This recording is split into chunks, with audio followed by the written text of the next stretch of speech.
Starting off with story number one, a big one that's been hinted for since before the actual election and since the actual inauguration. Now, not a day one signature, but it took about 50, 60 days for Trump to sign an executive order to dismantle the Department of Education.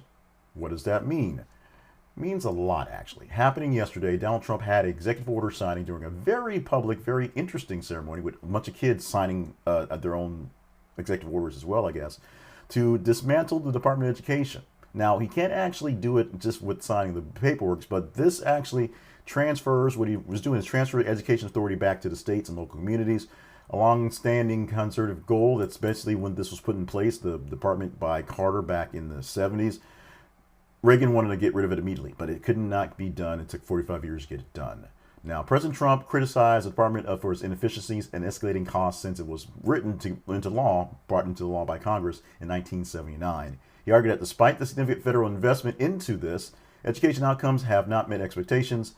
The administration has already initiated substantial staff reductions, laying off over 1,300 people off the bat, part of efforts to basically streamline operations or essentially eliminate things to make it cost less and make it work a lot less efficient, so it really doesn't work at all. The executive order sets the process in motion to complete the work to get rid of folks, but the department stays on the books until Congress actually gets rid of it because it's a congressional office.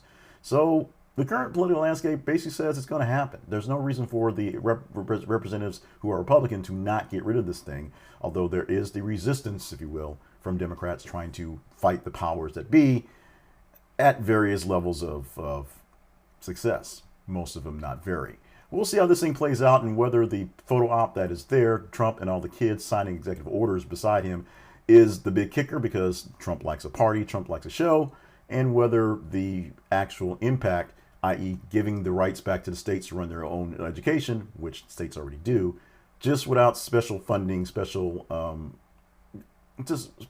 safeguards and things to deal with higher education, essentially like Title I, things like that, that actually keep people from being discriminated and get people allowances for education that are hard to get to. Payments for special educations, payments for English as a second language, payments for things that people with disabilities, and of course, Pell Grants, things like that. And student loans, which will affect all the people who are still holding loans because, yeah, a whole lot harder, a whole lot easier.